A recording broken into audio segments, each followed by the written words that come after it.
स्वामी समर्थ.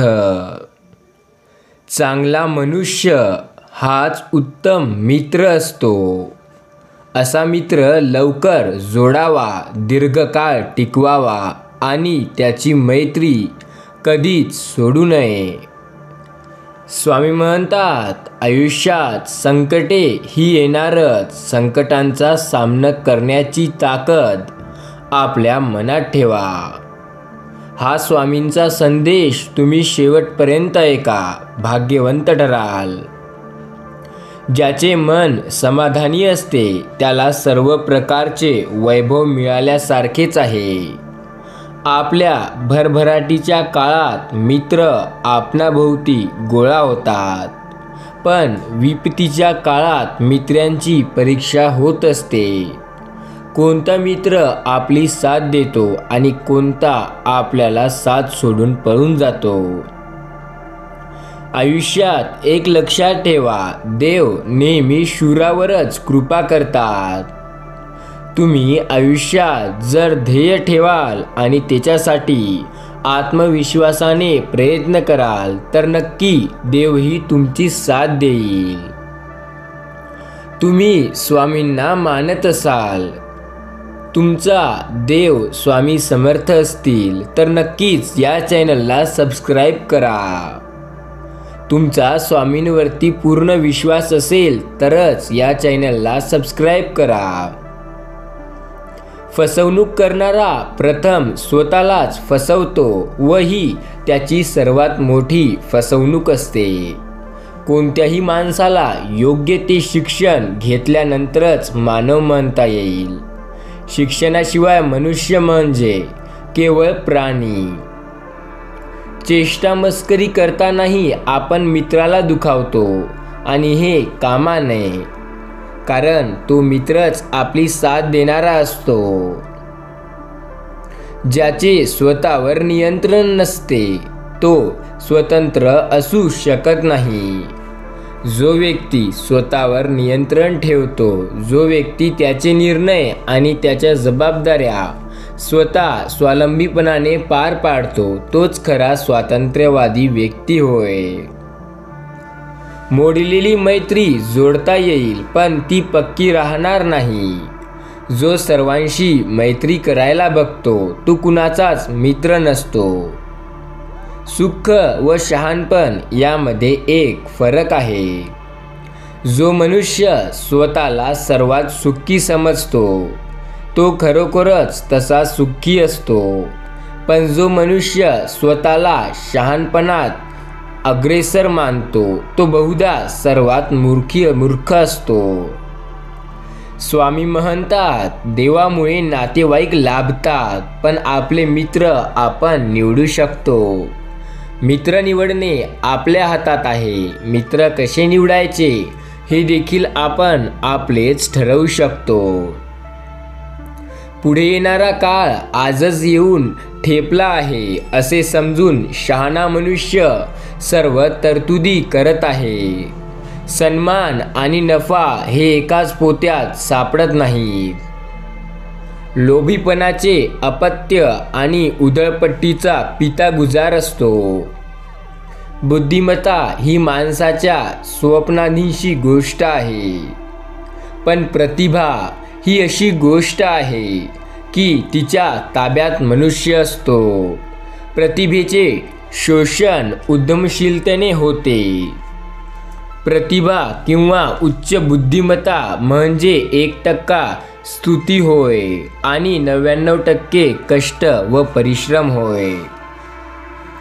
प्रतिभा म्हणजे कामालीचे परिश्रम करण्याची अखंड आवड होय.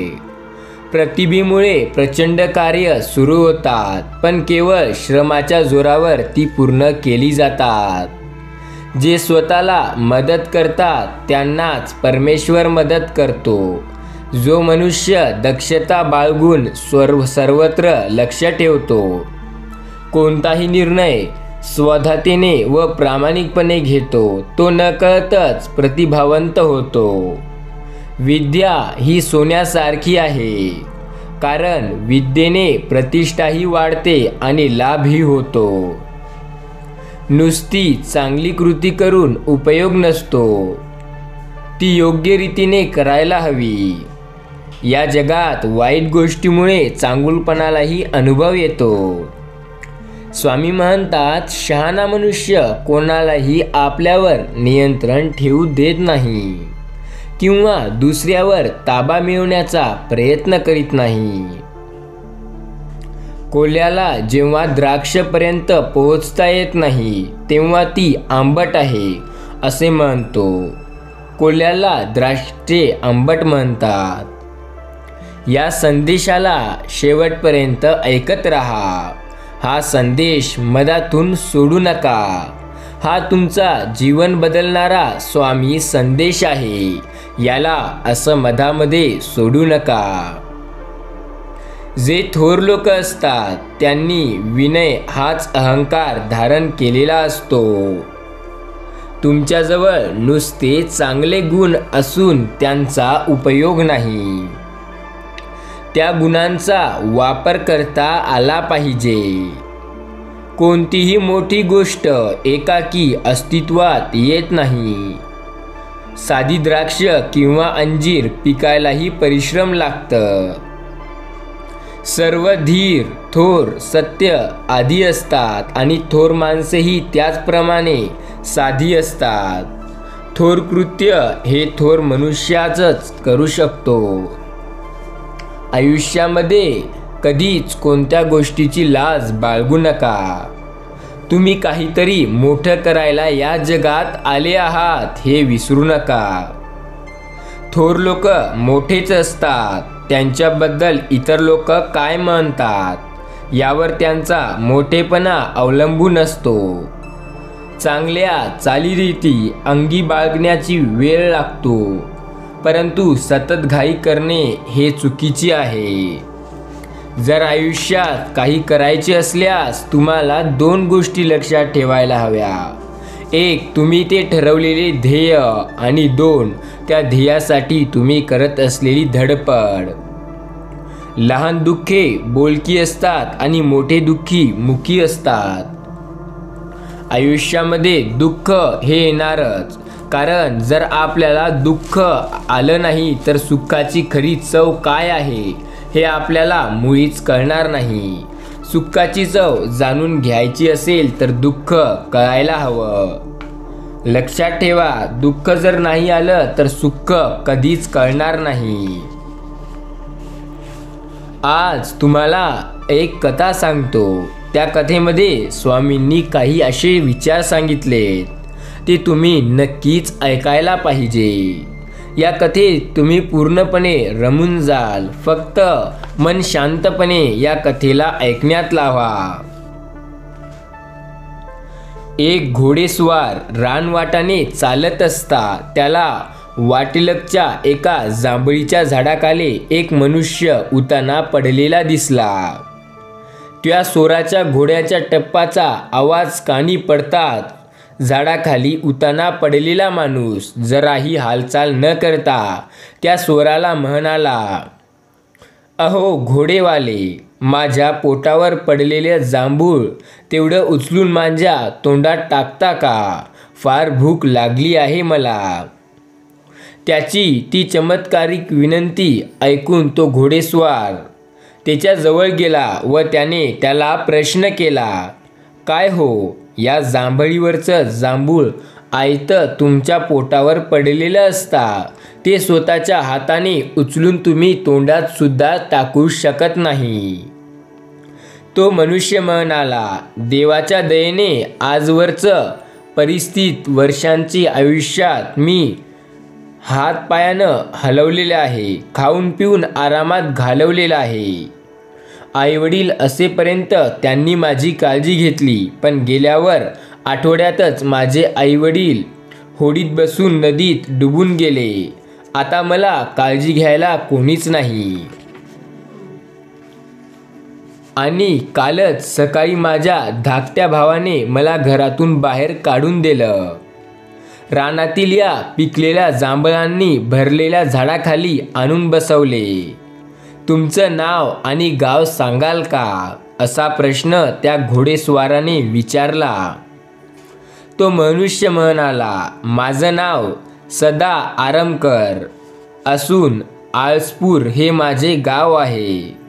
पण पाहुणे, आता नसते प्रश्न विचारता का मला हे खाऊसुद्धा घालाल. पोटात कावळे कोकडू लागले आहे. त्या घोडस्वाराने घोड्यावरून पाय उतार होऊन ते जांभूळ त्या उतरणाऱ्याच्या तोंडात टाकले. आता तो पुढच्या मार्गाला लागण्यासाठी आपल्या घोड्यावर स्वार होणार.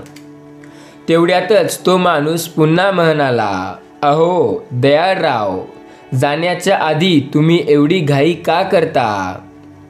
थोडे थांबा की. जांभूळ खाऊन झाल्यावर त्यातील माझ्या तोंडात राहिलेली बी तेवढी उचलून दूर फेकून द्या आणि मग जा. बी माझ्या तोंडात राहिली आणि तेवढ्यात जर का मला झोप लागली तर ती बी माझ्या घशात नाही तर अडकणार का? त्याची ही विनंती ऐकून तो घोडस्वार थांबला.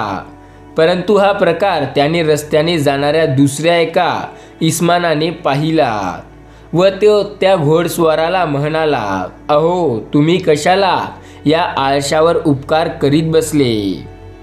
कारण शरीराने चांगला धडधाकट असून नुसते आरामात आयुष्य घालवून पाहणाऱ्या या आळसोबाला जर यापुढे अशीच अंठाई मदत मिळत राहिली तर त्याचं पुढचं आयुष्यही असंच ऐतं खाऊ जाईल व हा समाजाला भारभूत होईल. मदत अशी करावी की ज्याने योग्य मदत घेणारा माणूस हळूहळू स्वावलंबी होऊन स्वतःच्या पायावर उभा राहिला पाहिजे. जी मदत दुसऱ्याच्या प्रगतीला सहाय्यभूत होण्याऐवजी त्याच्या अंधोगतीला कारणीभूत होते ती खरे पाहता मदत असते. त्या वाटसरूंचा हा उपदेश ऐकून घोडेस्वाराला आपली चूक कळली आणि घोड्यावर बसून त्याने पुढे वाट धरली. मित्रांनो, स्वामी म्हणतात, काळजी करू नका. फक्त आयुष्यात एक गोष्ट लक्षात ठेवा, तुम्ही ज्या गोष्टी करता त्या नक्की यशस्वी तुम्हाला ठरवणार आहेत. फक्त ते प्रयत्न तुम्ही प्रामाणिकपणे करत राहा. आज ना उद्या त्या गोष्टीत तुम्हाला यश हे मिळणार आहे. आयुष्यात स्वच्छता ठेवा. तुमच्या घरात सुद्धा स्वच्छता ठेवा. कारण लक्ष्मी तिथंच येत असते जिथे स्वच्छता असते. याबाबत स्वामी म्हणतात, मी तुम्हाला एक अशी गोष्ट सांगणार आहे. बाळा, ज्या गोष्टीला तू ऐकशील तर खरंच तुला त्या गोष्टी कळतील ज्या तू याआधी कधी विचारही केल्या नव्हत्या. फक्त विश्वासाने ही कथा शेवटपर्यंत ऐकत जा. हा संदेश असाच विश्वासाने शेवटपर्यंत तू ऐकत जा. भिवंडीतील भानुदास भोपटकरांचं भोजनालय वास्तविक अगदी जोरात चालत होतं. पण गुजाभाऊ गोडे यांनी सूक्षघांची नावाची नवी खानावळ जवळच सुरू केली आणि भानुदासची बहुतेक सर्व गिराईक तिकडे वळली व भानुदासची खानावळ जवळजवळ खाली बसली. एके दिवशी दुपारी 11-12च्या सुमारात तळहातावर हनुवटी ऐकून भानुदास गिराईकाडींच्या वाटेला बघत बसला असता. शेजारच्या गावी राहणारा त्याचा मित्र त्याच्या खानवळीत आला व त्याने त्याला प्रश्न केला, काय रे भानुदास, कसला विचार करतो आहे? भानुदास म्हणाला, काय सांगू तुला, अरे त्या घोड्याने खानावळ काढल्यापासून गिरायकांचा माझ्याकडे अन्न कडू लागू लागला आहे. जो उठतोय तो त्याच्या खानावळीकडे धाव घेतोय. असं का व्हावं काही कळत नाही. मित्र बोलू लागला, भानू, मी तुला एक गोष्ट विचारतो, ती तू खरं उत्तर दे, म्हणजे मीही तुला तुझ्या पुढे उभ्या राहिलेल्या प्रश्नाचं उत्तर देईल. माझ्या नात्यातली एक मुलगी आहे. ती दिसायला चांगली आहे, स्वभावाने छान आहे, शिकली सवरलेली. पण गेल्या आठवड्यात तिला पाहायला तिच्या घरी गेलेल्या एका मूर्ख तरुणाने तिला नापसंत केली. का नापसंत केली असेल? त्याला काहीतरी व्यंग आढळलं असेल. भानू, त्या मुलीत कसलीही व्यंगत नाही, फक्त त्या तरुणापुढे जाताना ती विटलेली साडी अगदी भोंगळ नेसली होती आणि तिने वेणी एखाद्या काकूबाईसारखी घातली होती. भानुदास म्हणाला, मग यात त्या मुलाचा काय दोष? तू उगाच त्याला मूर्ख म्हणतोयस. अरे, अशा गळाच मुलीशी नव्या जन्माला कुठला सुज्ञ तरुण लग्न करायला तयार होईल? भानुदासचा हे प्रश्न आणि त्याचं हे उत्तर ऐकून त्याचा मित्र त्याला म्हणाला, मग भानू, तुझ्या खानवळीची गतही त्या मुलीसारखीच झाली आहे. अरे, तुझ्या खानवळीच्या नावाची दर्शनी बाजूस लावलेली पाटी इतिहास संशोधकालाही वाचता येणार नाही, एवढी फिकी झाली आहे ती.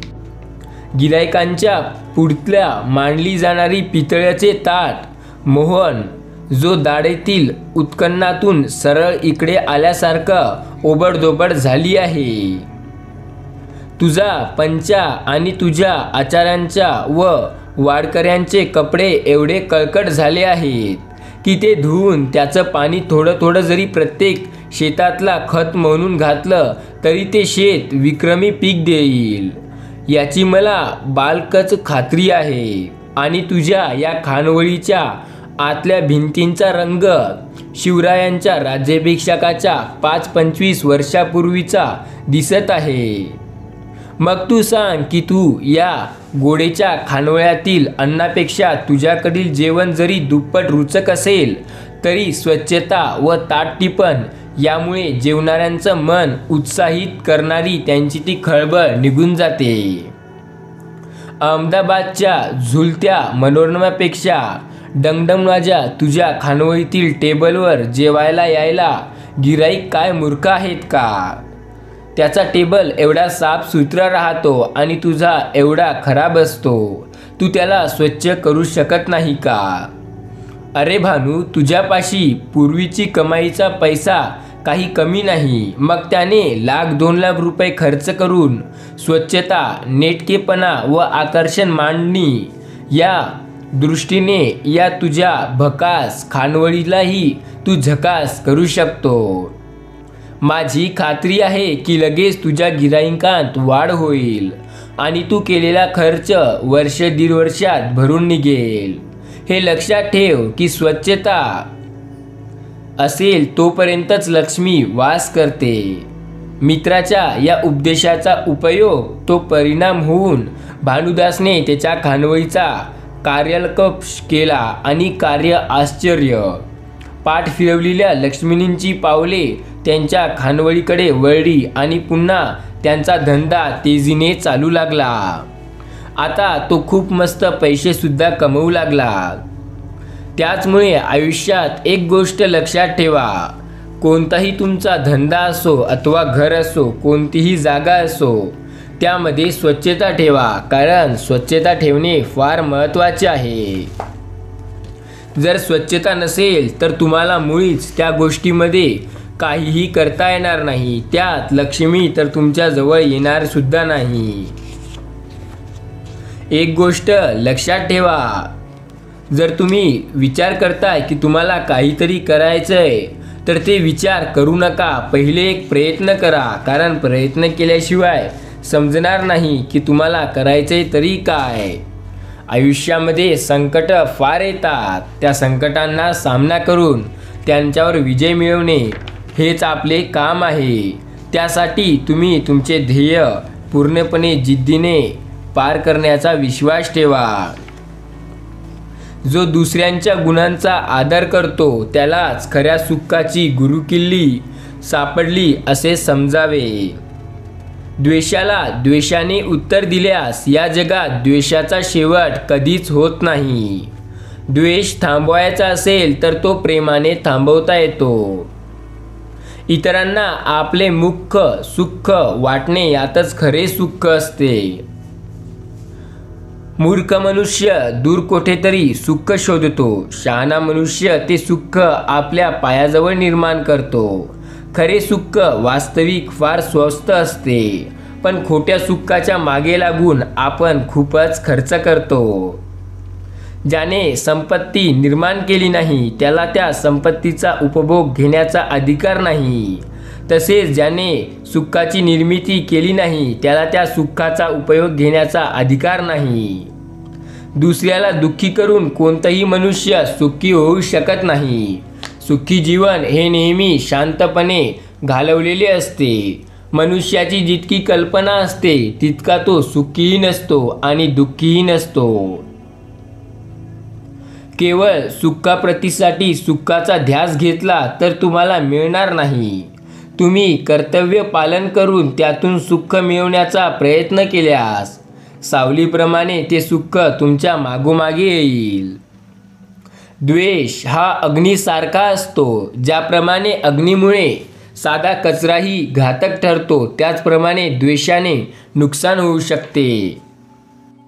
म्हणतात माणुसकीला सुद्धा एक कसोटी असते आणि आपण या संदेशाद्वारे एका कहाणीमार्फत माणुसकीची कसोटी काय असते आणि ती कशी असते तर चला ते आज जाणून घेऊया. दिनकर आबा केशवला घेऊन नसरापूरच्या दिशेने निघाले होते. नसरापूरच्या श्रीपत पाटलांनी त्यांना खास निमंत्रण दिले होते.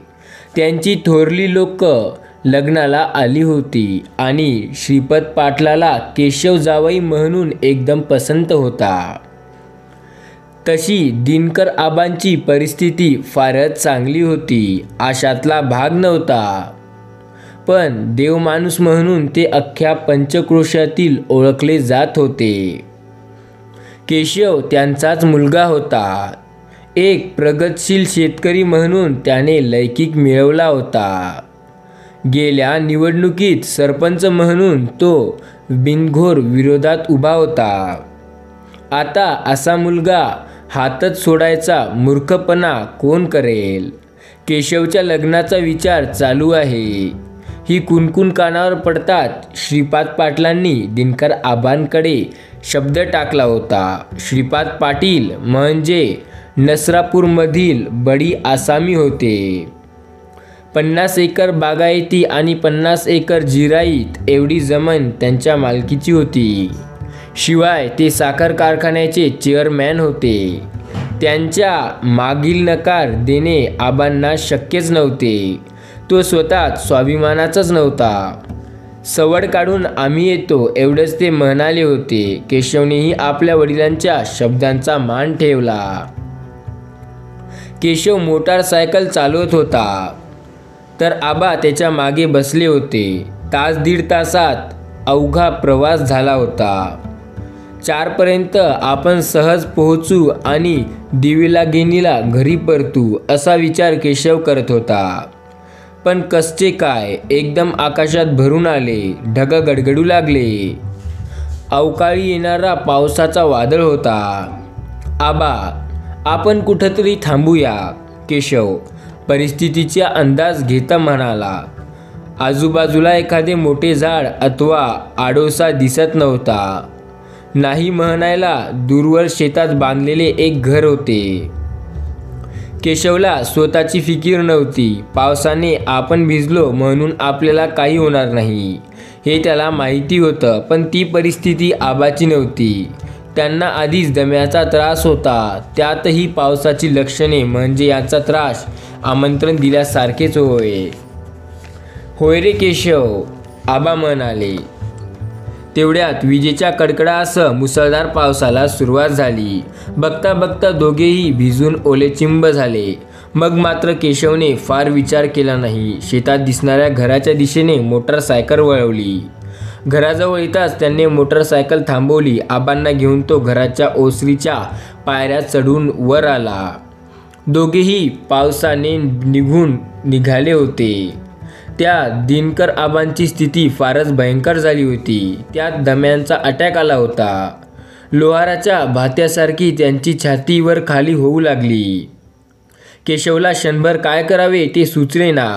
मग घरातल्या कोणाची तरी मदत घ्यावी हा विचार त्याने केला आणि दरवाजा ठोठावला. आले आले आतून बायकी आवाज झाला. काही क्षणात आतचा दरवाजा उघडला. दरवाजात उभ्या असलेल्या तरुणाला पाहून केशव आणखीनच गडबडून गेला. ती तरुणी त्या दोघांना पाहून काहीशी दचकल्यासारखी झाली. मग आबांकडे लक्ष जाताच ती दरवाजातून आत सरली. आधी आत या, केशवकडे वळत ती म्हणाली. केशव आबांना घेऊन घरात शिरला. त्या तरुणीने केशवला टॉवेल दिला. आबांसाठी तिने धोतर जोडी दिली. बाबा, तुम्ही कपडे बदलून घ्या, मी आलेच, म्हणून ती घरातल्या आतल्या भागात पळाली. केशव तिचे हे वागणे पाहून अचंबित झाला. तेवढ्यात ती तरुणी परत एकदा बाहेर आली. यावेळी तिच्या हातात एक सदरा आणि विजार होती. आता तुम्ही कपडे बदलून घ्या, बाबांसाठी मी पलंग तयार केला आहे, तिथे ते विश्रांती घेतील. पण आपण एकमेकांना ओळखतही नाही, केशव तिच्याकडे पाहत म्हणाला. ती हसली. ओळखत नाही म्हणून माणसाने माणसाच्या अडचणीला मदतीला येऊ नये का? आणि मी केलंय तरी असं काय? त्या तरुणीने आबांचा हात धरला आणि ती त्यांना आजच्या खोलीत घेऊन गेली. आबांना तिने कचरला काढला. केशव कपडे बदलून आत आला. आबांना हळूहळू बरे वाटू लागले होते. केशवकडे पाहून ते हसले. इतक्यात त्या तरुणीने त्या दोघांसाठी चहा आणला. कोण ग तू? आणि घरात कोणीच कसे नाही? आबा कौतुकाने तिच्याकडे पाहत म्हणाले. बाहेर अजूनही मुसळधार पाऊस चालूच होता. अशा परिस्थितीत ते नसरापूरला जाऊ शकत नव्हते. माझे नाव मालती, जगन्नाथ जाधव हे माझे काका. घरात सगळेजण पाळीला गेले आहे.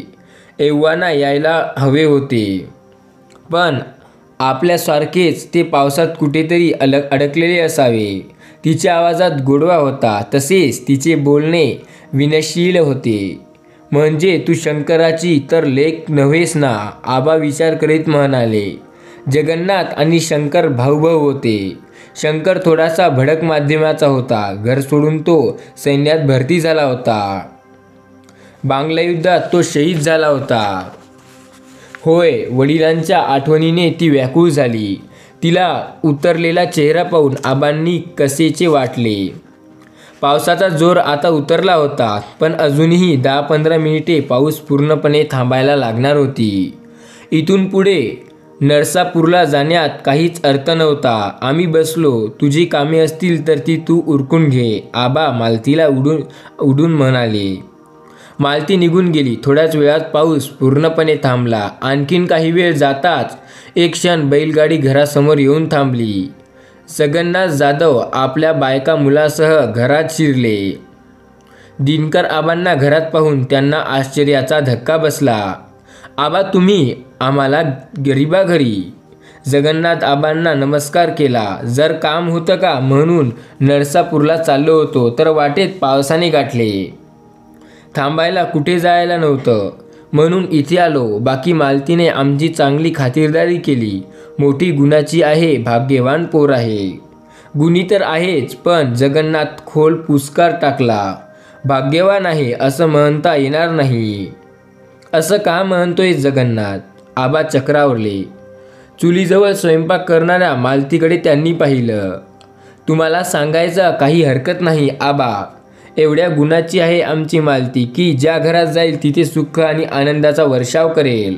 पण आत्तापर्यंत तिघांकडून नकार आला आहे. पालीला याच कामासाठी गेलो होतो, पण हेमंत पवारांनीही नकारच दिला आहे. काय म्हणावं हिच्या नशिबाला? मालतीने दिलेल्या हुंकांची सर्वांना ऐकू आले. रडू कोसळले. अगं, तुझ्या नशिबात यापेक्षाही चांगलं स्थळ असेल म्हणून त्यांच्याकडे नकार दिला आहे. आज तुला वाईट वाटतंय, पण उद्या तुझ्यासाठी सुखाचं दार उघडलं जातील. पाहशीलच तू. आबा तुमच्या डोळ्यात तोंडात साखर पडो, जगन्नाथ आनंद होऊन म्हणाले. जगन्नाथाने मग त्या दोघांना जेवून जायला आग्रह केला. नसरापूरला जाणे त्यांना केव्हाच राहिले केले होते. त्यातून मालतीने त्यांच्या राहण्याची गळ घातली होती. मालतीने केलेले पुरणपोळीचा सुमाग्र जेवण करून ते दोघेही घरी परतले. 2 दिवस मग मालतीची चर्चा घरात चालली होती. 3ऱ्या दिवशी श्रीपत पाटलांचा निरोप आला होता. आबा केशवला घेऊन परत एकदा नसपूरच्या दिशेने निघाले होते. श्रीपत पाटलांनी त्यांचे जंगी स्वागत केले होते. मुलगी दाखवण्याचा कार्यक्रम चांगल्या प्रकारे पार पडला होता. सुरेखा नावाप्रमाणेच दिसायला सुरेख होती. चेहऱ्यावर मोहऱ्या दिसण्यात मालतीपेक्षा ती कितीतरी उजळी होती. दागदागिन्यांनी पुरती मंडलेली होती. नापसंतीचा तिथे प्रश्नच येत नव्हता. श्रीपत पाटील यादीच करण्यात विचारात होते, पण आबांनी त्या सबुरीला सल्ला दिला. निरोप घेऊन ते निघाले आणि नेमकी त्याच वेळी आबांना दम्याचा धाप लागली. केशवने त्यांना सावरली धरले. परत घरात आणून खुर्चीत बसवले. श्रीपत पाटील डॉक्टरला बोलवायला विचारत होते, पण केशवने त्यांना नको म्हणून सांगितले. घरातून निघताच सावधगिरीने म्हणून त्याने आबांची औषधी आपल्यासोबत घेतली होती. औषध घेताच आजोबा धाम कमी झाले. आता आपण निघू, आबा म्हणाले. श्रीपत पाटलांनी नमस्कार करण्यासाठी सुरेखाला बोलावून घेतले. मगाशी हस्तमुख असलेल्या सुरेखाचा चेहरा आता चिडचिडा दिसत होता. नमस्कार करण्याचा म्हणून तिने आबांना नमस्कार केला, पण नमस्कार करताना तिने नाकावर धरलेला पदर आबांच्या आणि केशवच्या नजरेतून सुटला नाही. आबांना असलेला दम्याचा विकार हे तिच्या चिडचिडपणाचे कारण होते.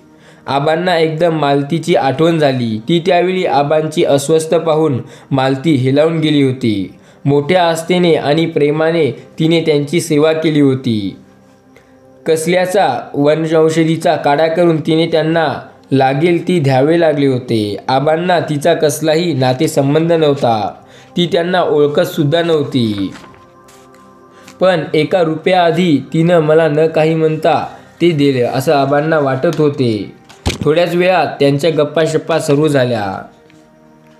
धनीरामला आता मात्र त्याचा राग आला. काय म्हणतायस रुपया वेड्या, आजवर तर मी कोणाला फुकट कवडी दिली नाही, मग तू रुपया का मागतोय? तेव्हा पुढे काय झालं ते आता ऐका. त्यात आबा म्हणाले, अरे काळजी नको करू, मी सांगतो ते कर. आबांचा असा अवस्था पाहिली. त्यांना दमा आला होता. तेव्हा तरीही तिला त्यांच्याविषयी आपुलकी वाटली होती आणि ती सुरेखा लग्न होऊन त्यांच्या घरात सून म्हणून येणार होती. तिला आतापासूनच आबा नकोशे झाले होते. मग मालती चांगली होती का सुरेखा? मोटारसायकल नपुसराच्या हद्दीतून बाहेर पडताच आबांनी केशवच्या खांद्यावर थोपटल्यासारखे केले. मग तू काय निर्णय घेतलास केशव? कसा निर्णय आबा? तुझ्या लग्नाचा रे. सुरेखा पसंत आहे का तुला? खरं सांगू आबा, दिसायला तर ती खूपच चांगली आहे, पण मनाने तेवढी चांगली असली तर बरं झाले असते. रूपापेक्षा मी माणसे गुणश्रेष्ठ मानतो. तुमची शिकवण आहे ना? हो. मग श्रीपत पाटलांना साफ नकार कळवून टाका. मग लग्नाचे काय रे? केशव यावर काहीच बोलला नाही. मालतीचे घर दिसू लागताच त्याने मोटारसायकल तिच्या घराच्या दिशेने वळवली. आबा, मला मालती पसंत आहे. लग्न केले तर मी तिच्याशी करेन, केशव म्हणाला. आबांनी त्याला शाबासकी दिली. आबा आणि केशव अचानकपणे घरी आलेले पाहून जगन्नाथ आश्चर्यचकित झाला. आबा, आज अचानक येणे का केले? हो, केशवसाठी. मी मालतीचा हात मागण्यासाठी आलो आहे. मला फक्त नारळ आणि मुलगी हवी आहे. आबांचे बोलणे ऐकून जगन्नाथाला क्षणभर आपण काय बोलावे हे समजले नाही. मग चटकन पुढे होत त्याने आबांचे पाय धरले. आबा, तुम्ही चेष्टा तर करत नाही ना? नाही. आता मालतीला केशव पसंत आहे का ते नाही एवढे विचार. जगन्नाथाने मालतीला बोलवले. आबांचे म्हणणे तिच्या कानावर घातले. मालतीनीही एकदम लाजून चूर झाली. आबांच्या पाया पडून ती धावतच आत निघून गेली. आबा मोठ्याने हसले. घरातले इतर सर्वजण त्यांना हसण्याचं सामील झाले. सुरेखा दिसायला खूप देखील सुंदर होती. श्रीमंत असूनही मालतीने आपल्या गुणांचे आबांचे मन जिंकून घेतले. म्हणून रूपापेक्षा गुण श्रेष्ठ म्हटले जातात. तसेच स्वामी म्हणतात, आयुष्यात ज्या गोष्टी आपल्याला करायच्या आहे त्यासाठी आपल्याला काही गोष्टी लक्षात ठेवूनच कराव्या लागतात. आपल्याला जे ध्येय गाठायचे आहे त्यासाठी मेहनत लागते, पण आपला स्वभावही तेवढाच प्रेमळ लागतो. प्रेमळ स्वभाव असला की सर्व काही शक्य होते. फक्त ते कार्य विश्वासाने करायला हवे. प्रेमळ गोष्टी या खूप चांगल्या असतात, फक्त त्या आपण करून तर बघायला हव्या. त्यानंतर त्यांचं पुढे काय झालं ते सुद्धा आपण पाहणार आहोत. पण त्याआधी जर तुम्ही हा संदेश शेवटपर्यंत ऐकत आहात तर नक्की एकदा कमेंटमध्ये 21 असा अंकी नंबर टाईप करा. जर तुम्ही हा संदेश शेवटपर्यंत ऐकला असाल तर नक्की तुम्ही हा नंबर टाईप कराल. स्वामी म्हणतात, आयुष्यात फार अडचणी येतील. फार अडचणींचा सामना तुम्हाला करावा लागणार आहे. अडचणी या आयुष्यात येतात, पण सर्वात मोठा म्हणजे अडचणी या आयुष्यात कधी येतच नसतात, त्या तर तुमच्या मनात येत असतात.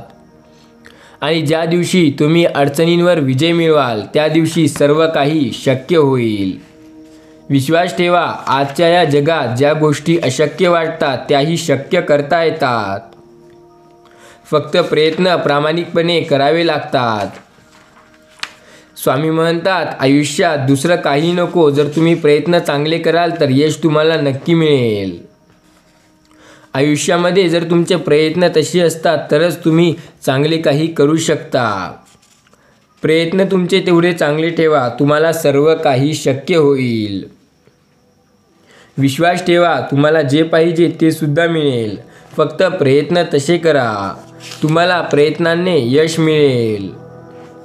स्वामी म्हणतात, आयुष्यात एक अशी कथा आहे जी तुमचं आयुष्य बदलून टाकण्याची क्षमता ठेवते. त्या कथेत तुमचं आयुष्य पूर्णपणे बदलण्याची ताकद आहे. आणि ती कथा आज मी तुम्हाला सांगणार आहे. फक्त तुम्ही शांतपणे शेवटपर्यंत ऐकावं ही अशी माझी विनंती आहे. त्यामुळे स्वामींचा आशीर्वाद प्राप्त करण्यासाठी या कथेला एकदा शेवटपर्यंत ऐकून बघा.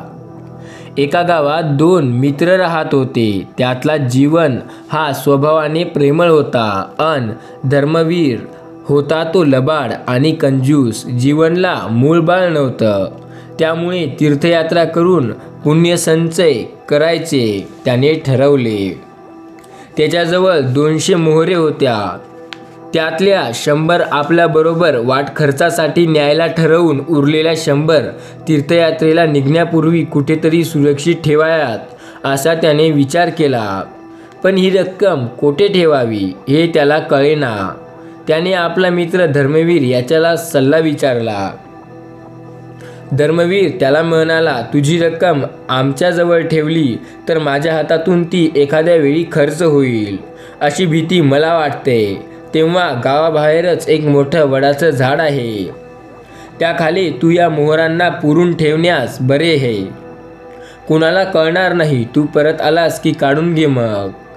जीवनला मित्राचा सल्ला पटला, पण दिवसाढाळ्या झाडाखाली रक्कम पुरणे हे कोणी पाहिलं तर अशी त्याला भीती वाटल्याने हे काम अंधारात एकट्याने करायचे भय वाटल्यामुळे त्याने धर्मवीरलाही बरोबर नेले.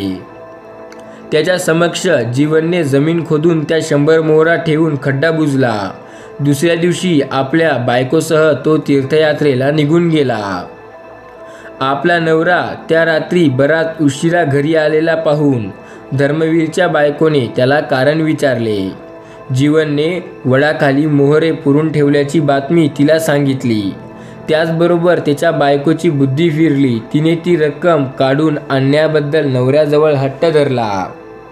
प्रथम धर्मवीरने मित्राला फसवण्याचे कुकर्म करायला नकार दिला, पण ते न केल्यास विहिरीत उडी मारून जीव देण्याची धमकी बायकोने देताच तो त्या झाडाकडे गेला आणि त्याने ते रक्कम काढून आणली, तिला दिली आणि तिने त्यातून तिच्यासाठी दागिने घडविले. काही दिवसांनी जीवन परत आला. त्या दिवशी वडाखाली जाऊन त्याने जमीन खोदली, पण तिथे मोहरे नव्हत्या. हे काम धर्मवीरचेच असल्याचे त्याने ओळखले. सरळ गावपलीकडे जाऊन त्याने तक्रार नोंदवली. सर्व हकीकत कळल्यावर पाटील म्हणाला, जीवन आता काही उपयोगी नाही. तू मागून धर्मवीर धन नक्कीच परत देणार नाही. वडाखाली तू मोहरा पुरल्यास त्याला कोणी साक्षीदारही नाही. तेव्हा एक काम कर. आणि त्याने त्याच्या कानात काही सांगितलं. जीवन तेथून सरळ धर्मवीरकडे गेला. त्याला पाहून धर्मवीराचे हृदय भीतीने धडधडू लागले. पण जीवनच्या चेहऱ्यावर त्याला अजूनही काही कळण्याचे जाणवत नव्हते. तो अजून वडाकडे गेला नसावा असे वाटून धर्मवीर त्याचे स्वागत उत्साहाने करत म्हणाला, अरे अरे ये जीवन, कशी झाली तुझी यात्रा. तेव्हा जीवन म्हणाला, यात्रा तर आमची बरी झाली, पण तू सांग मित्रा, तू काय केलं. हो, तुझ्या दयेने आमची यात्रा तर खरं खूप छान झाली, पण आता परत आल्यावर दोघांनी वडाखाली जायला हवं, कारण यात्रेत सौभाग्याने मी 1000 मोहरा कमवू शकलो. आता ते धनही पहिल्या ठिकाणीच गाडून ठेवायचं. मग निश्चित होऊन काशी यात्रा करायला विचार आहे. उद्या रात्री येईन मी तुझ्याकडे, मग दोघे मिळून वडाच्या झाडाखाली जाऊ. जीवन बोलला. हे ऐकून धर्मवीर घाबरलाच. हो म्हणून त्याने जीवनला रवाना केले. नंतर तो लगेच त्याने ती हकीकत त्याच्या बायकोला सांगून म्हणले, आता अडकलो मी, कसे जाऊ त्याच्यासोबत उद्या? माझी चोरी उघडी होईल ना? इतके काय भीता? माझे दागिने गहाण ठेवून मोहरे आणा न. आजच्या आज त्या पुन्हा वडाच्या झाडाखाली जाऊन तुम्ही त्याचा विश्वास जीवनवर आहे ते जिंकून घ्या. नंतर 1000 मोहरांना तिथे ठेवतो.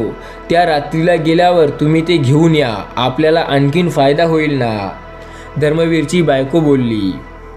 बायकोच्या हुशारीवर खूप खुश होऊन धर्मवीरने दागिने गहाण ठेवून 100 मोहरा घेऊन आला आणि त्या वडाखाली पुरून ठेवल्या. दुसऱ्या दिवशी धर्मवीरने जीवनची खूप वाट पाहिली, पण त्याला काहीच पत्ता नव्हता. शेवटी मध्यरात्री तो जीवनकडे गेला. त्याला पाहून जीवन विचारले, काय झालं धर्मवीर? इतक्या मध्यरात्री कसा आलाय? अरे तू तर आज रात्री वडाखाली जायचं म्हणाला होतास ना? धर्मवीरने विचारले. हो जायचं तर होतं, कामासाठी आलोय. मी आपली काशी यात्रा रद्द केली. तुला सकाळी येऊन सांगणार होतो. संध्याकाळी एकटाच जाऊन झाडाखाली मोहरे काढून आणले मी. आता धर्मवीर गारच पडला.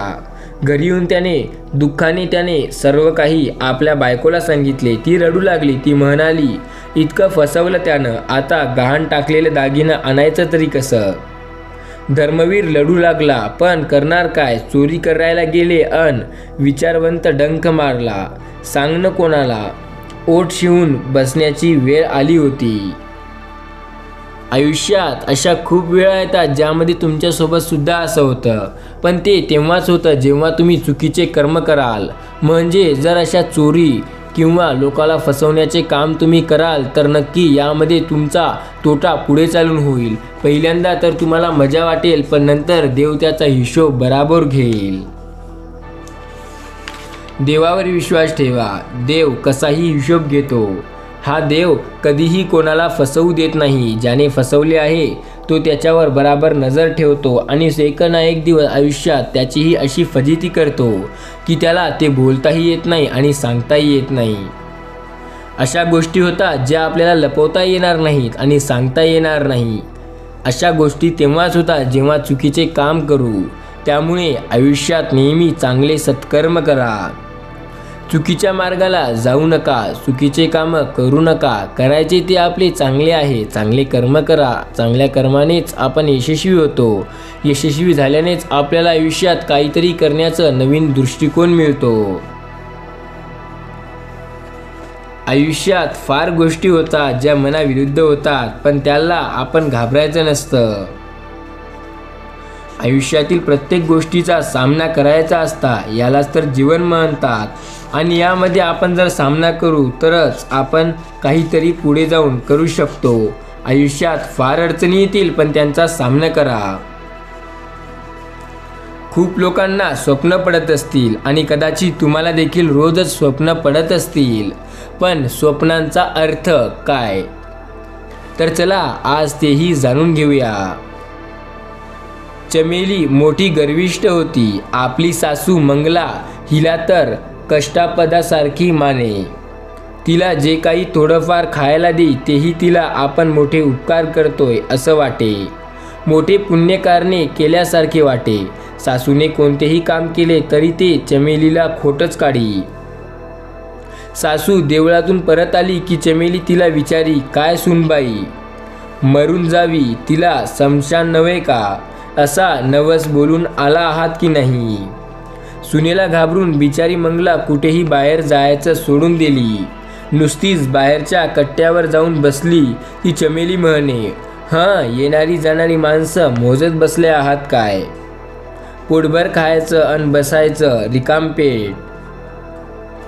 तेव्हा इकडं काम नसेल तर पचेल कसं खाल्लेलं? जेवताना आणखीन थोडं वाढायला सांगितलं तर चमेलीला सासूला म्हणते, काय म्हणायला आणखीन हवंय, पण आणू कुठून आणखीन? असं सारखं खात राहिलात तर दिवसाचं काढायला तुम्हाला कठीण होईल. आणि इतकं बोलून पानात अगदीच थोडेसे वाढल्यासारखे केले. एका दिवशी काहीही न बोलता मुकाट्याने वाढलेले फक्त जेविली. तर चमकेली सासूला म्हणे, न खाऊन आजारी पडणार अन बिछाण्यावर पडून राहिला तर तुमच्या सेवेला इथं कोणी दासी नाहीये, असे म्हणून भांड्यातील सगळेच अन्न तिच्या ताटात उघडले. सुनेच्या असल्या वागण्याला मंगला बिचारी दुःखी झाली आणि चमेलीच्या नवऱ्याला चंदूला हे सारं दिसे कळे, पण बायकोपुढे त्याला काही चालत नसे. तिच्यापुढे तो अगदी ओठ शिवून बसत राही. बायकोने उठ म्हणले तर उठावे आणि बस म्हणले तर बसावे आणि बस म्हणले तर बसावे, अशी त्याची वागणूक असे. त्याचे एकच कारण होते, ते म्हणजे चंदूवी निर्धनता. स्वतः काही उद्योग सुरू करावा इतके भांडवल त्याच्याजवळ नव्हते. चमेलीच्या बापाने त्याला फुलांचा व्यापार सुरू करून दिला होता. दिवसाकाठी एकदा तरी चमेलीला चंदूला म्हणेच, पहा माझ्या बाबांचीच कृपा आहे. त्यांनी मदत केली नसती तर तुम्हाला आणि तुमच्या आईला मोलमजुरी करून आयुष्य काढावं लागलं असतं. एके दिवशी सकाळी सकाळी चमेलीला अचानक स्वप्न पडलं आणि ती दचकून एकदम पलंगावर उठून बसली. स्वप्नात तिला असे दिसले की दाट ढगांनी व्याप्त अशा आकाशातून 4 माणसे लाकडांना बांधलेली कचळे ओझे घेऊन जात आहेत आणि त्याच्या मागोमाग एक म्हातारी हमसून हमसून रडत चालली आहे. तिने आपले स्वप्न चंदूला सांगितले आणि विचारले, एक म्हातारी हमसून हमसून रडत चालली आहे, या स्वप्नाचा अर्थ काय? या भयानक स्वप्नांना माझी झोप उडवली आणि मला खूपच भीती वाटतंय. चंदूने थोडा विचार केला आणि मग आपल्या सर्व काही समजल्यासारखं चेहऱ्यावर करत तो म्हणाला, दिवसा आपल्याला दिसणाऱ्या स्वप्नांना घाबरायचं काही कारण नाही, पण रात्रीचे स्वप्न मात्र धोकादायक असतात. मुख्यतः 4थ्या प्रहारातील स्वप्ने फारच धोकादायक असतात. ती अगदी खरी होतात. आता अगोदर सांगून पाहू. तू हे स्वप्न कोंबडा आरडल्यावर पाहिलं की अगोदर? चंदूंच्या बोलण्यावर चिडत चमेली म्हणाली, वा रे वा, असं भाषण चालतंय की जसे काही स्वप्न शास्त्र पचवून बसले आहेत. तुम्हाला तर चमेली आणि कमळ या फुलांमध्ये फरकच नाही कळत. मला रडवण्यासाठी सारं नाटक चाललंय काय? चंदू गंभीरपणे म्हणाला, ही काही खेळ किंवा हसण्याची रडण्याची गोष्ट नव्हे. तुझ्या वाईट स्वप्नामुळे मी आणि तू म्हणजे आपण दोघेही मोठ्या संकटात पडणार आहोत. आपल्या गावात पूर्वीचे जो तलाव आहे ना, त्याच्याजवळ उत्तरेच्या बाजूने बाभुळवनात एक मुका बैरागी आलाय बघ. गेले वर्षे तो कुठे कुठे फिरत होता, 4 दिवसांपूर्वी परत इथे आला आहे. तो स्वप्नांचा अर्थ छान कळतो त्याला. 1 वर्ष पूर्ण म्हणजे आपल्या लग्नाआधी माझ्या एका स्वप्नांचा अर्थही त्यांनी सांगितला होता मला. चमेलीने कुतूहलाने यावर विचारले, तुम्हाला सुद्धा असंच काही वाईट स्वप्न आलं होतं का? वाईट नव्हतं, चांगलं स्वप्न पडलं होतं मला, चंदू बोलला उत्सुकताने. चमेलीला म्हटले, मग सांगा की ते स्वप्न चांगलं काय होतं? तो स्वप्न तुमचं? तेव्हा तो म्हणाला, ऐक, स्वप्नात मी सुंदर तरुणीच्या मागे मागे चाललो होतो. ती मला एका फुलबागेत घेऊन गेली आणि अचानक नाहीशी झाली. बरं झालं, छान छान. चुटकी वाजवून हसत चमेली म्हणाली, अगं मला सांगून देव तर खरं, मध्ये मध्ये बोलू नकोस. मी मग स्वप्नाबद्दल त्या बैराग्याजवळ बोललो. बराच वेळ विचार करून तो म्हणाला, तुझ्याशी लग्न करणारी मुलगी तुझ्या जीवनात नववंत फुलवील. तिचं नावही फुलाचंच असेल बघ. त्याचं बोलणं अगदी खरंच निघालं. हो, खरं निघालं. पण तुम्ही म्हणत होता बैरागी मुका आहे, त्यानं कसं सांगितलं हे सारं? चमेलीनं शंका व्यक्त केली. तुला हे सगळं बोटानं जमिनीवर लिहून दाखविलं. जा संध्याकाळी त्याकडे अन आपल्या वाईट स्वप्नाबद्दल विचार त्याला, चंदूने सांगितलं. संध्याकाळी चमेलीने आपल्या सासूला ओरडून बजावले, मी बाहेर चालली आहे. माझ्या अनुपस्थितीचा फायदा घेऊन शेजारी जाऊन बसू नका. आपल्या घराकडे लक्ष नीट ठेवा. अन बैराग्याला भेटायला बाभुळवाडीकडे निघाली. चमेलीची चाहूल लागताच बैराने आपले डोळे उघडले आणि तो आपल्यावरून लांब दाढीवरून हात फिरवू लागला. चमेली जरा दूर बसली होती. मोठ्या श्रद्धेने त्याला नमस्कार करून नंतर तिने विचारले, स्वप्नांचा अर्थ काय सांगू शकणारे महात्मे आपणच का स्वामीजी? स्वप्नांचा अर्थ विचारलास तर सांगू शकेन, पण मी काही कुणी महात्मे वगैरे नाही, बैराग्याने मातीत लिहून सांगितले. चमेलीने आपले स्वप्न सविस्तर सांगून विचारले, या वाईट स्वप्नांचा अर्थ काय असतो स्वामी? बैराग्याने काही वेळ डोळे मिटून घेतले. नंतर डोळे उघडताच त्याने लिहिले, तुला स्वप्नात जी व्यक्ती दिसली तिचं नाव मला आठवत नाहीये, पण ज्यांनी ते ओझं बांधलं होतं ते पापी माणसांना नरकात पोहोचवण्याचं साधन आहे. तूही लवकर नरकात जाणार आहेस. ते वाचून चमेली एकदम घाबरली. ती म्हणाली, स्वामीजी, 4 माणसांनी पाहिलं. ती माणसं आपलं ओझं ढगातून वाहून नेत होती. नरक तर खाली पाताळात आहे ना? हा प्रश्न ऐकून दाढीत हसत बैरागी म्हणाला, तू पाहिलेस ते ढग नव्हते. दिली जाणारी शिक्षा सहन न झाल्याने पापी लोकांच्या डोळ्यांच्या पाण्याची वाफ होती ती. अर्थात हे सर्व त्याने जमिनीवर लिहून सांगितले. आता मात्र आपण बेशुद्ध पडणार असे चमेलीला वाटले, पण स्वतःला कसेबसे सावरले. दीनस्वरात ती बोलली, माझं नुकतंच लग्न झालंय. मला अजून एखादं मूलही नाही. इतक्याच वयात माझी अशी दुरवस्था का व्हावी? मागोमागे रडत येणारी म्हातारी म्हणजे आईच ना? ती रडणारी म्हातारी म्हणजे तुझी आई नव्हे तर तुझी सासू होती. तुझ्यावर मनापासून प्रेम करणारी जगात तीच एक बाई आहे. ती मेल्यावर तिच्या एकुलत्या एका मुलाची काळजी वाहणारी तूच असशील ना? म्हणून तिने तुझ्यावर फार प्रेम केले आहे. त्यावेळी तुझं प्रेत पलंगावरून खाली जमिनीवर ठेवलं तेव्हा तिची बिचारी एकटी काय करणार? ती रडत राहिली. इतक्या चांगल्या बाईला तू जरासुद्धा मान देत नाही. एकदा कुणासारखी वागतेस तू. दिवसेंदिवस तुझ्या पापाचा भार वाढत आहे. तो डोक्यावर उचलून लवकरच तू नरकात जाणार आहे. बैरागाने लिहिले. ते वाचत पश्चातापाने चमेली डोळ्यातून अश्रू वाहू लागले. तिने विचारले, या पापाला काही प्रायश्चित नाही का? या पापात मार्ग सुचवून तुम्ही माझा काही उद्धार करा ना? त्याने मातीत लिहिले, आहे की मार्ग. अगदी या क्षणापासून सासूला मान द्यायला, तिला आपल्या प्राणच समज. ती नक्की क्षमा करेल तुला. मग तुझ्या वाईट स्वप्नांचा दोष दूर होईल. तुझं आयुष्य वाढून तुला चांगलं सुख मिळेल. नंतर इशाऱ्याने बैराग्याने तिला परत जायला सांगितलं. घरी पोहोचल्याबरोबरच मंगलाचे पाय धरून चमेली म्हणाली, सासूबाई, गर्वामुळे मी आजपर्यंत फार त्रास दिला तुम्हाला. अज्ञानामुळे मी आपलं कर्तव्य विसरले. क्षमा करा मला. दुसऱ्या दिवशी परतलेल्या विहिरीवर चंद अंघोळ करत असताना झाडांना पाणी घालण्याची निर्मितीने ती जाऊन मंगलाला म्हणाली, अरे सुनेत, हा अमुगला बदल कसा झाला? हसत चंदू म्हणाला, हा सर्व तिच्या वाईट स्वप्नांचा प्रभाव अन बैराग्याचा महतारा होय. मग मीही जातो त्याच दर्शन घ्यायला. मंगला म्हणाली. चंदू एकदम म्हणाला, अगं आई, ते नाही जमायचं, कारण सकाळीच तो दुसरीकडे निघून गेला. बैरागी आपणच होता. ही गोष्ट चंदूने आईला सांगितली नाही. मित्रांनो, हा संदेश तुम्हाला काय सांगून गेला हे नक्की कमेंटमध्ये सांगा. आणि स्वामी म्हणतात, आयुष्यात अडचणी येतात. आयुष्यातील अडचणी या फार कठीण असतात. फक्त सामना करा, विश्वास ठेवा. तुम्ही श्रद्धेने काहीही करू शकता.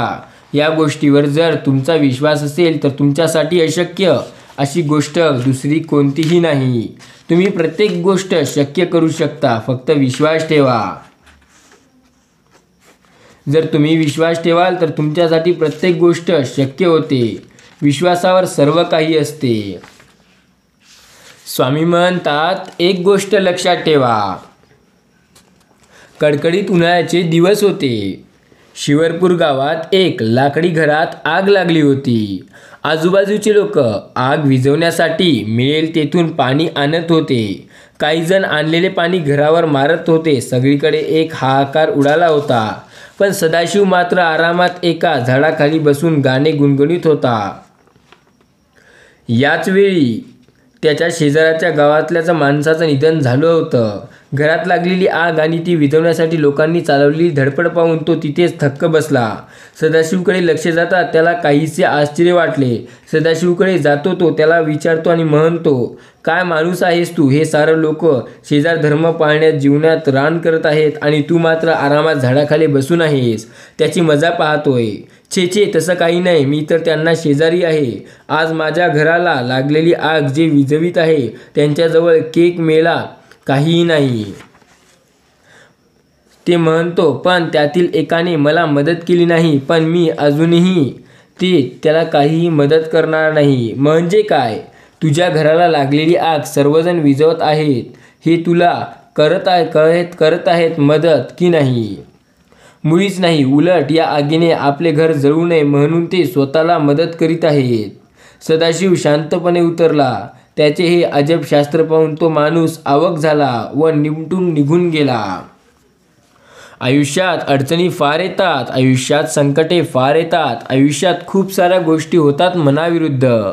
पण एक ना एक दिवस नक्की आयुष्यात असा येतो ज्यावेळेस प्रत्येक गोष्ट आपल्या मनासारखी होते.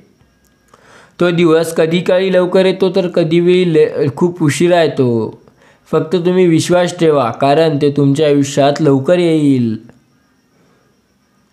तुम्ही ज्याबद्दल विचार करत आहात ते आता शक्य होणार आहे. फक्त तुम्ही श्रद्धा ठेवा, कारण तुमची श्रद्धा आणि विश्वास तुम्हाला नक्की त्याचा अनुभव देईल. आपण एखाद्या शंकेला कसे हुशारीने उत्तर देतो हे दाखवण्यासाठी केवळ एखाद्या विषयात शंका उपस्थित करणे हे योग्य नाही. माणूस हा पशुत्व, मनुष्यत्व व देवत्व यांचे मिश्रण आहे. एकाकीचे बळ संपले की विनाश ठरलेलाच. मातृप्रेम, स्वावलंब व साधेपणा यांनी जीवन यशस्वी होते. आयुष्यात जर खरंच काही करायचं असेल तर आपल्याला ज्या गोष्टी आवडतात त्या करायला शिका, कारण जे तुम्हाला आवडेल ते कराल तर तुम्हाला यश नक्की मिळेल. आयुष्यामध्ये तुम्हाला जे काही हवं आहे ते मिळेल. फक्त श्रद्धा आणि विश्वास ठेवा, सर्व काही शक्य होईल. विश्वास ठेवा, तुम्हाला ज्या गोष्टी हव्या होत्या त्या आता लवकर मिळणार आहेत. आता तुमच्या आयुष्यात सर्व काही बदलणार आहे. सकारात्मक विचारांनी तुमचे आयुष्य उधळून जाणार आहे.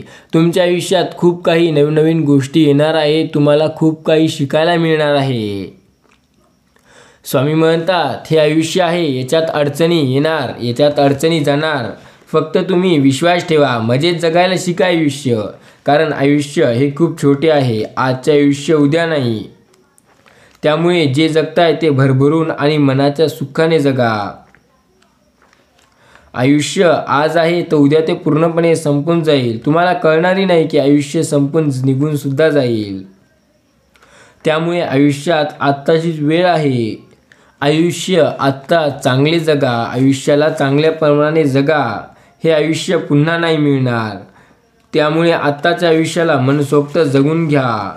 एक लक्षात ठेवा, तुम्ही निराश होऊ नका, कारण एकदा का तुम्ही निराश झाले तर तुमच्यासाठी शक्य गोष्टीही अशक्य होतात. त्यामुळे निराश होऊ नका. एका वेळी अशी गोष्ट होते जी तुम्हाला आवडेल, पण एका वेळी अशी होईल जी तुम्हाला कधीच आवडणार नाही. वाचनाबद्दल प्रेम असलेल्या माणसाला आपल्या आयुष्यातील कंटाळण्यात कालखंडातील रूपांतर आनंदाच्या उत्साहाच्या कालखंडात करता येते. कंटाळवाणे कालखंड प्रत्येकाच्या आयुष्यात केव्हा ना केव्हा येतातच.